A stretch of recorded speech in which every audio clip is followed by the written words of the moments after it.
Friends on social media. Patient's user of social media. This represents a wealth of information that is not normally disclosed during the patient-physician encounter.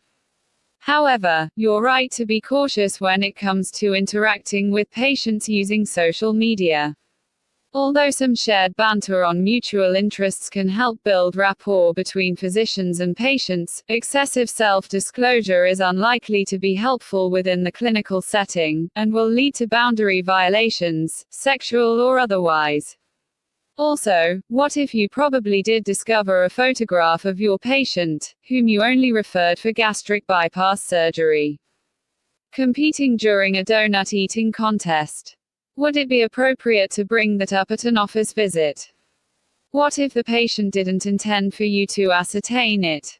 Would bringing it up affect your therapeutic relationship, which a web friendship on Facebook could arguably represent? Maintaining patient privacy should be a priority for physicians who have online interactions with patients publicly or semi-public online forums. However, from reference to professionals, the most issues are maintaining appropriate boundaries, placing patient welfare first, and complying with ethical and legal obligations to guard patient privacy.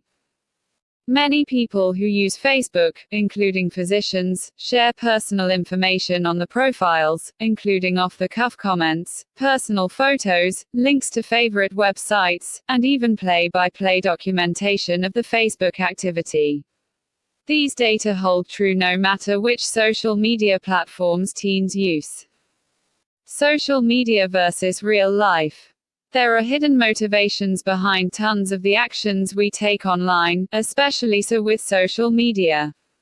Medically published a policy on professionalism, the use of social media, which addresses the importance of maintaining appropriate boundaries within the patient-physician relationship, posting protected health, and separating personal and professional content online. The Journal of Medical Ethics has published more specific guidelines urging physicians never to ask a patient to become a web friend, or to simply accept a love request from a patient. If a physician cares that declining the invitation might damage the therapeutic relationship, the authors suggest a face-to-face explanation of why this could be unethical. These guidelines were based primarily on the kinds of interactions typical of recreational social networking websites, such as Facebook. Could an online friendship with a patient be better negotiated on knowledgeable social networking internet site like LinkedIn? Certainly, the quantity of private information would be limited, making excessive self-disclosure and unintended information exchange less of a threat. My friend posed an interesting question the one day on Twitter.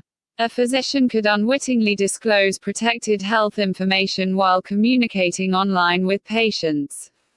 There are quite 75 million professionals registered on LinkedIn. Web search, social networking applications. FOMO can turn into a vicious cycle of comparison and inaction. Medical students and professionals have had judgment when it involves online postings. A number of these incidents have resulted in students being dismissed from School of Medicine, some have led to the loss of jobs, and others have caused embarrassment for persons and institutions. In terms of universally accepted standards for interacting with patients using social media, it is kind of like the Wild West. To start using LinkedIn, you would like to register and make a profile page. Fully 88% of social media using teens agree that folks share an excessive amount of information about themselves on social media, with 35% agreeing strongly. If you're friends on Twitter, are you friends in real life? Patients may not fully understand the ramifications of extending a friend request. Unlike most of the opposite social networks, LinkedIn doesn't specialize in making friends or sharing media like photos, videos, and music. Additionally, you'll also give and receive recommendations from coworkers and managers. You can update the profile together with your education and job details and a summary. First, as you mentioned, you could learn things about your patients that could help you manage the medical problems. Instead of engaging in the hobbies that bring you happiness, you're watching others engage in hobbies we wish we could. This activity of hanging out on social media can result in neglecting friends in all circles. Facebook, Twitter and Snapchat, even as teens often feel better connected to friends' feelings and knowledge about their lives through social media, they also report that they're sometimes too connected to the friends' lives. The mere existence of a web patient-physician relationship could, in some cases, represent a HIPAA violation. Having others in your social networking circle realize that one among your Facebook friends is one among your patients can be a problem. Normally, slow to embrace social media as how to market positive professional behaviors, like disseminating sound medical information, engaging in health advocacy, promoting patient safety and health literacy, and developing medical education innovations. You also might not want to offend a patient by declining or ignoring the request.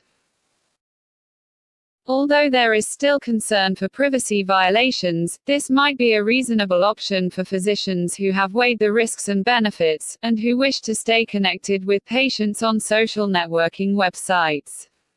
This is reminiscent of when email became a common method of communication, and ethical guidelines were developed on acceptable use of email between patients and physicians. Accepting a friend request from a patient on Facebook can be alluring for several reasons. We hope you enjoyed today's video, which was about friends of social media.